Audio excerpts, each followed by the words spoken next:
Hey everyone, Mariposa here. I hope you all are doing wonderful.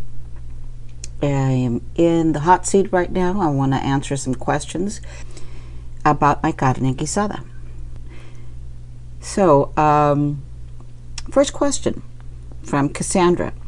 She could not find the beef shoulder that I suggest you use for the recipe, and she used pork. And can she use pork instead?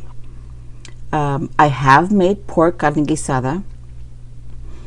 The difference is I add red chili powder because I think that enhances the flavor of the pork, and I would use about a tablespoon for the recipe that you're using, which is my recipe, and it's pretty much the same everything else, but I would add a tablespoon of red chili powder. I think that would really do the trick for you. You'd enjoy it.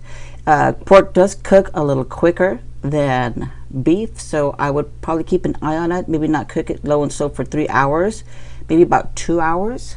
And again, keep an eye on it. I have made it before, it's just been a while, but definitely pork works wonderful with this recipe.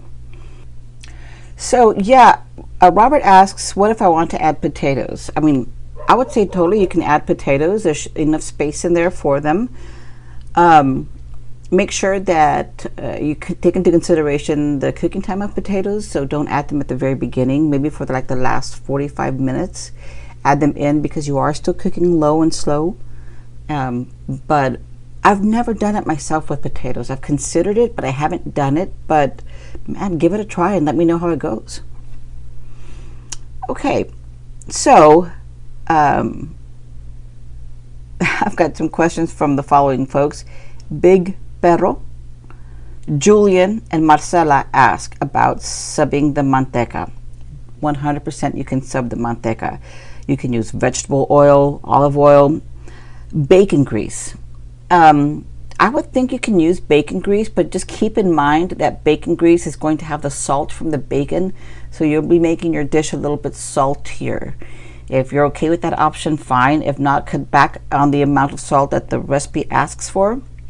I would maybe take it back a teaspoon, maybe a little bit less, and then just kind of flavor test it as it's cooking. I would say the last 30 minutes you'd know for sure if it really impacted the salt for the recipe, so then you'd know to add more or less. But yeah, definitely I would give all those a try.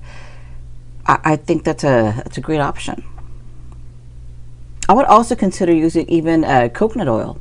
Whatever you want, as long as it gives it, you've got that little bit of fattiness that you're adding to the recipe. Now, Rosie asks about making a larger portion, like party size.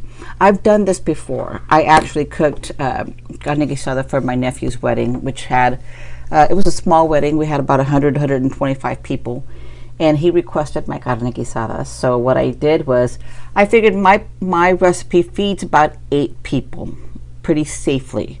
So I multiplied my recipe by, I don't know, 10, 12 times. So you just take your recipe, multiply it by the number of people you want to serve, knowing that this recipe serves 8, and you go from there.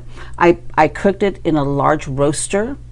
I put it on, I think, I want to say maybe 250, 275, relatively low, and I let it cook for hours. Gosh, I want to say maybe it cooked for 7 or 8 hours, but it came out wonderfully. My nephew's wedding was also had a professional barbecue caterer that provided brisket and something else there for the wedding, and all of my carne guisada finished, and his brisket did not. So that kind of goes to show that it's a winner that way. But I would definitely do it. If you have a big giant pot or several of them, do it stovetop also. But I used a big roaster, and I do believe it's been a while. It's been maybe a few years since I've done that, but I think I did it at 275. I should probably do that again, but definitely you can do that, and it worked for me, and it was wonderful. So those are the questions that have been posed to me so far. I hope you enjoy the recipe. I hope you give it a try if you haven't done that yet. I love this recipe. As a matter of fact, I'm getting ready to make it again. this coming week for some friends who are stopping by, and I'm going to treat them to my carne guisada with some beautiful sides as well, and some fresh made tortillas. Continue to cook and cook with love, everyone. Love y'all. Bye.